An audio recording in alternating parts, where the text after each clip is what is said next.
Section 1. You will hear a man telephoning a sports club to ask about membership and facilities. First, you have some time to look at questions 1 to 4.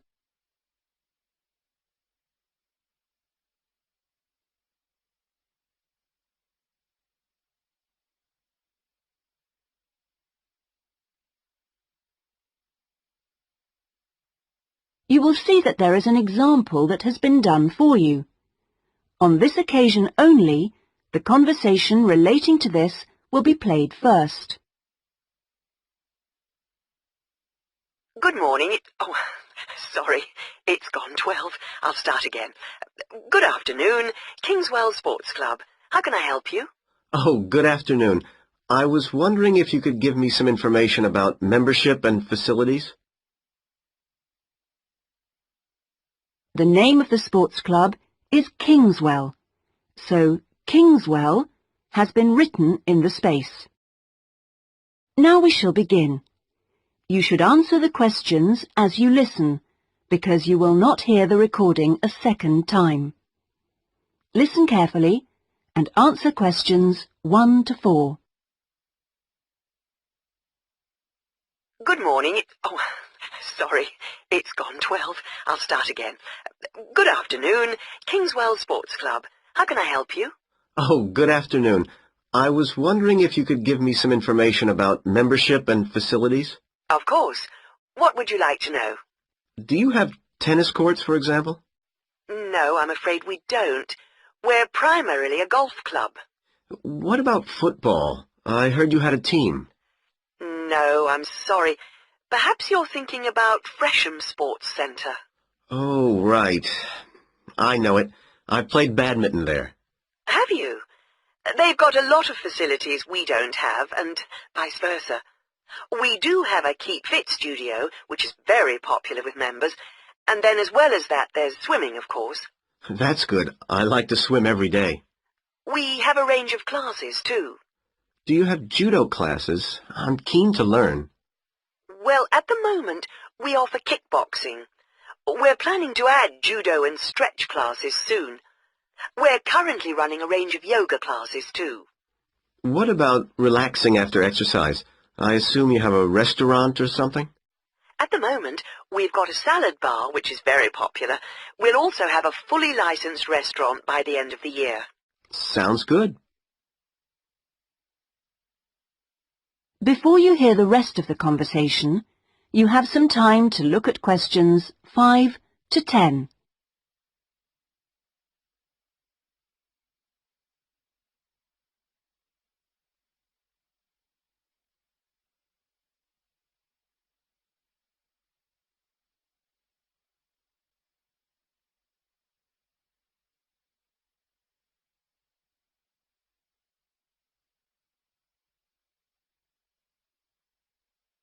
Now listen and answer questions 5 to 10. What kind of membership are you interested in? Not really sure. What are the options? Well, there are 3 different membership schemes. I see. What's the difference? Well, the first one's called Gold, and you can use all the facilities at any time of the day or week. You can also join in as many classes as you like for free. That sounds good. Is it very expensive? Well, you pay a £250 joining fee, and then it's £450. Oh, no, I'm sorry. It's just gone up by £50. Sorry about that. It's now £500 for the annual subscription fee. Right, got that. And what's the next type? Well, that's silver.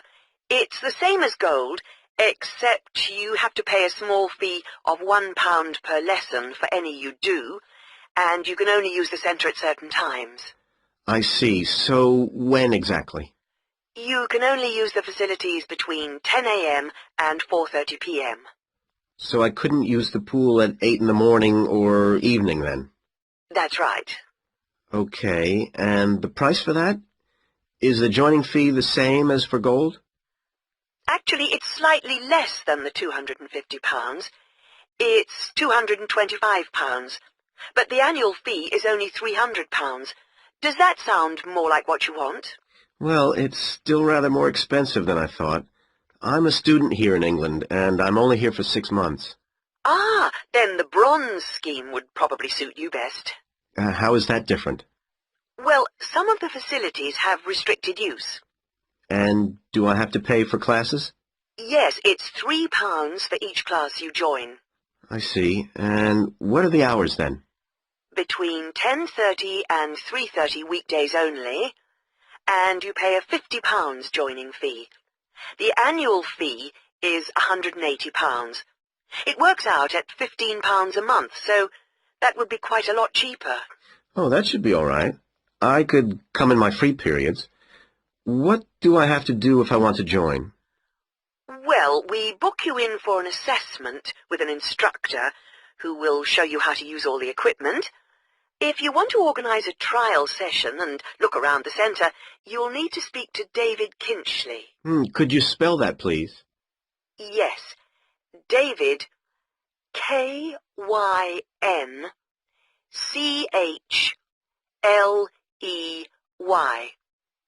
I'll give you his direct line number. It's 0458 95311. Thanks. Thank you for calling Kingswell Sports Club. That is the end of section 1. You now have half a minute to check your answers.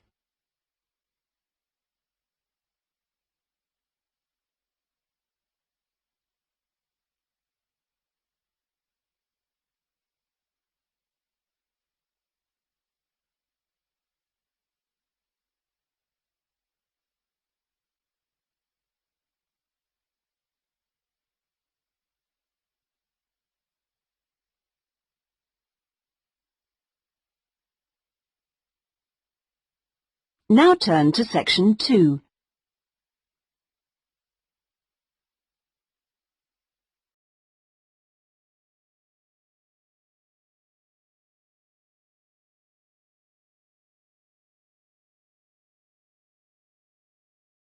Section 2. You will hear a local radio broadcast about the Rivendell City Theatre. First, you have some time to look at questions 11 to 16.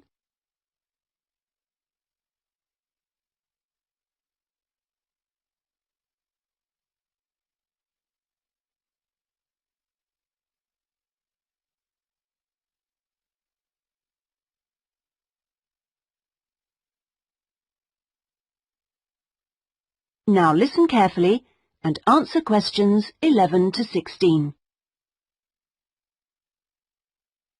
And here on Radio Rivendell, we have Lynn Rawley, the Public Relations Officer of our own Rivendell City Theatre. Hello, Lynn. Hello. Now, the theatre is reopening soon after its 3-year redevelopment program, isn't it? That's right, and there are a lot of improvements. The first thing people will see when they go in is that the foyer has been repainted in the original green and gold. Then the box office has been reoriented with its own access from the side of the building instead of through the foyer, which means it can be open longer hours and has more space too. The shop that used to be in the foyer, which sold books and CDs, is the one part of the redevelopment which isn't yet complete. The plan is to find new premises for it near the theatre, and we've had difficulty finding somewhere suitable. We hope to reopen the shop in the next few months.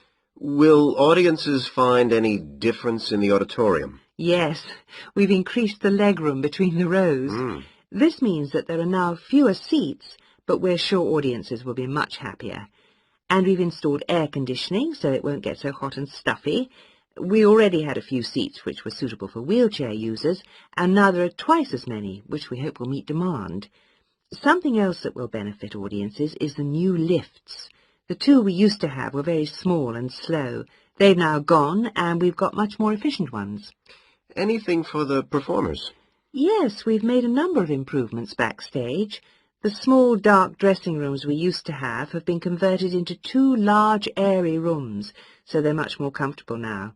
And the state-of-the-art electronic sound and lighting systems have been installed. Before you hear the rest of the talk, you have some time to look at questions 17 to 20.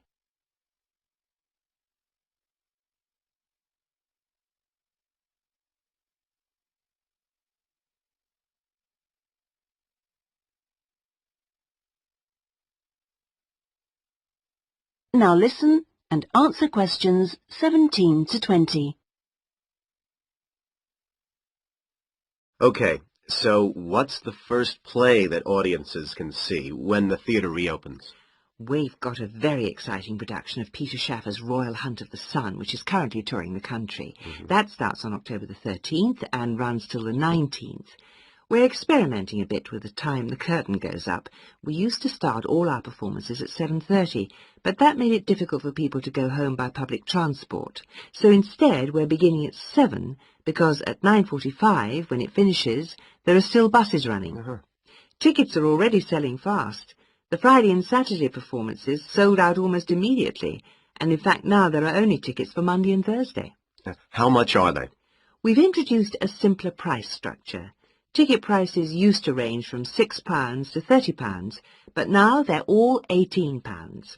They're available from the box office, in person, by phone, fax or post, or online.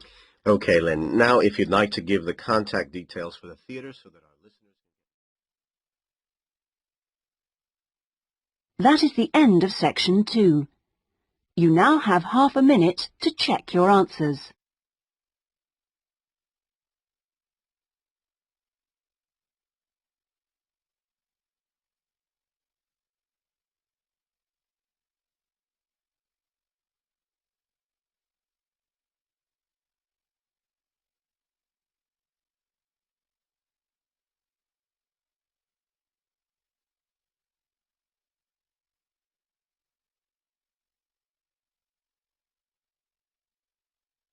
Now turn to section 3.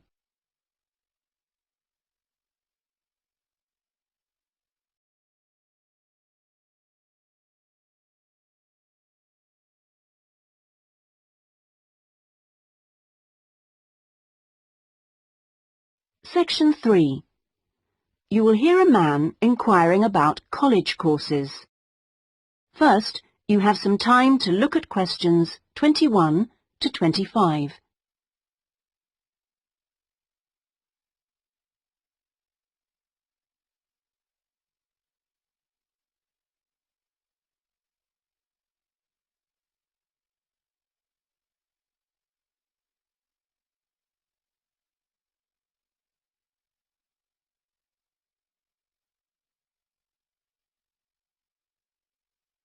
Now listen carefully and answer questions 21 to 25. Hi, can I help you? I was told to come here because I'd like to talk to someone about taking a management course. Right, I'm one of the tutors, so I should be able to help you. Oh, good. My name's Brian Ardley. I've decided to enrol on a part-time management course. A friend of mine took one last year and recommended it to me. Right. Is there anything I should do before the course, like reading or anything? We prefer to integrate reading with the course, so we don't give out a reading list in advance. But we like people to write a case study describing an organisation they know. I've already done that, as my friend told me you wanted one. But would it be possible to sit in on a teaching session to see what it's like? I haven't been a student for quite a while. Fine. Just let me know which date and I'll arrange it with the tutor. Now, could I ask you about the college facilities, please? Anything in particular? Well, the course is 1 day a week, all day, isn't it? So presumably it's possible to buy food. Yes, the refectory's open all day. Does it cater for special diets? I have some food allergies. Provided you warn the refectory in advance, it won't be a problem. Good. What about facilities for young children? I'd like to bring my daughter here while I'm studying. How old is she? 3. Then she's eligible to join the nursery, which is supervised by a qualified nursery nurse. The waiting list for a place is quite long, though, so you ought to apply now. OK. I don't know if our careers advice service would be of any interest to you. Yes, it might help me decide how to develop my career after the course. The centre has a lot of reference materials and staff qualified to give guidance on a one-to-one basis. I noticed a fitness centre next to the college. Is that for students? It's open to everyone, but students pay an annual fee that's much less than the general public pay. And presumably the college library stocks newspapers and journals as well as books. Yes, and there's also an audio-visual room for viewing and listening to videos, cassettes and so on. Is there also access to computers? Yes, your tutor will need to arrange with the technical support team for you to get a password, so ask him or her about it when you start the course. OK. Before you hear the rest of the conversation, you have some time to look at questions 26 to 30.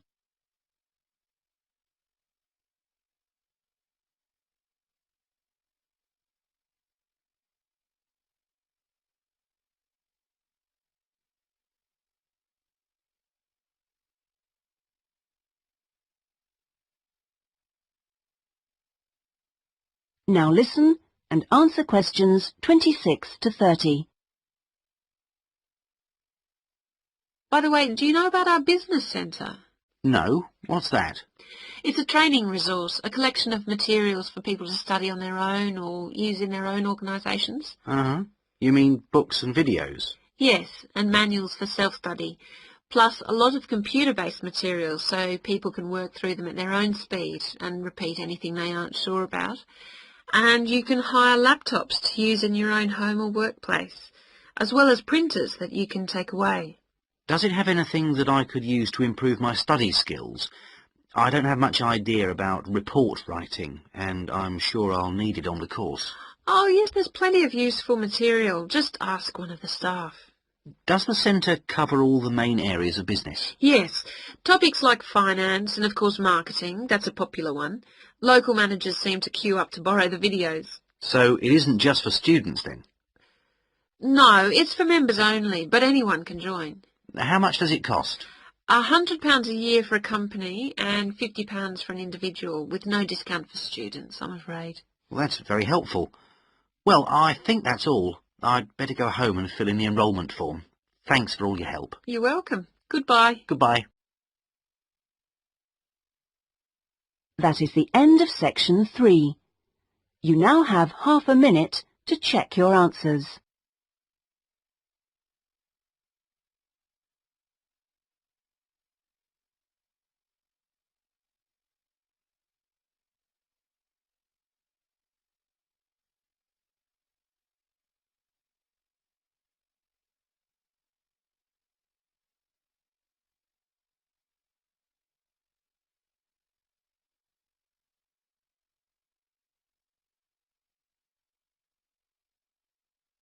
Now turn to section 4.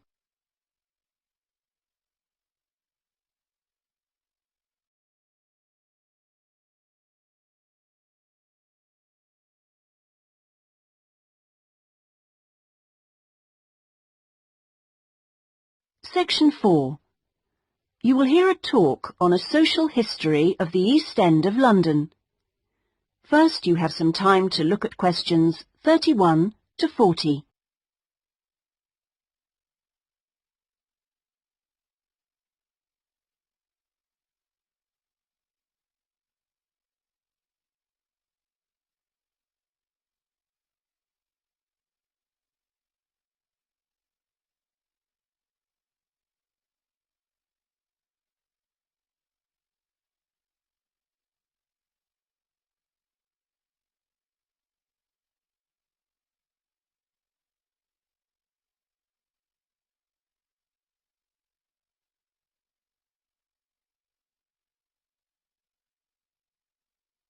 Now listen carefully and answer questions 31 to 40.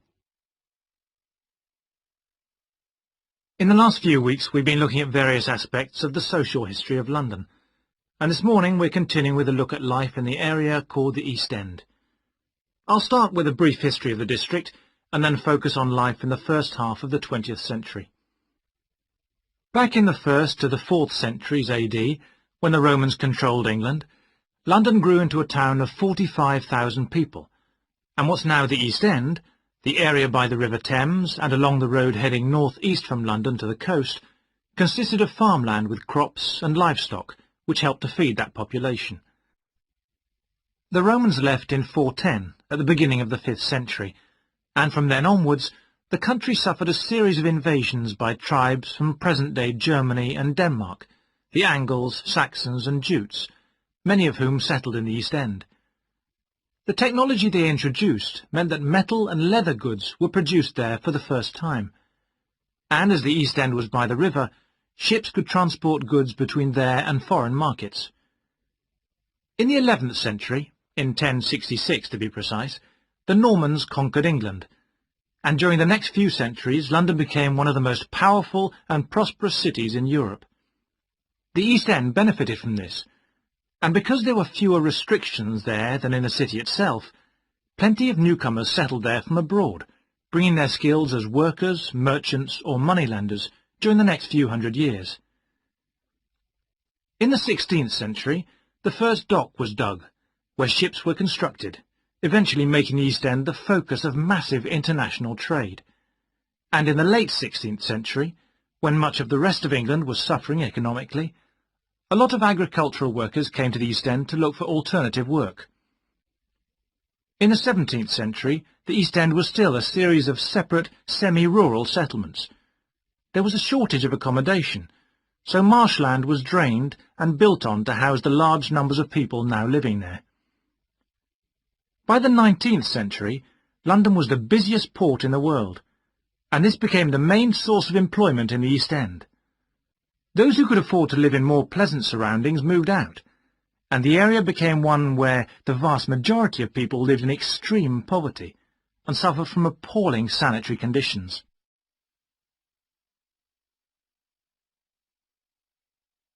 That brief outline takes us to the beginning of the 20th century, and now we'll turn to housing.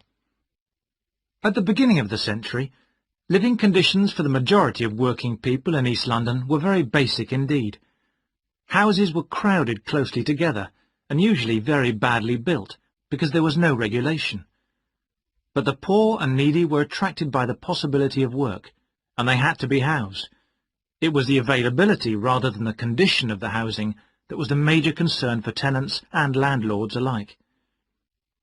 Few houses had electricity at this time, so other sources of power were used, like coal for the fires which heated perhaps just one room.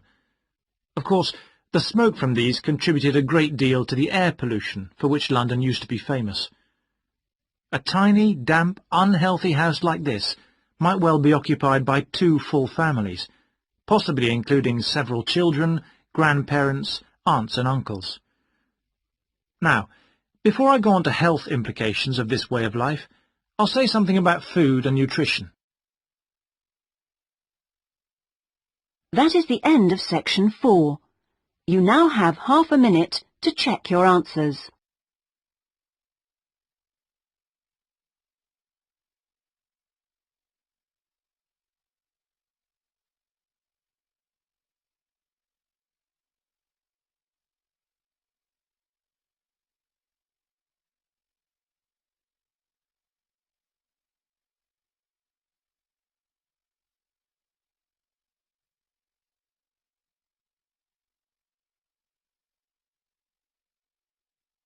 That is the end of the listening test. In the Ielts test, you would now have 10 minutes to transfer your answers to the listening answer sheet.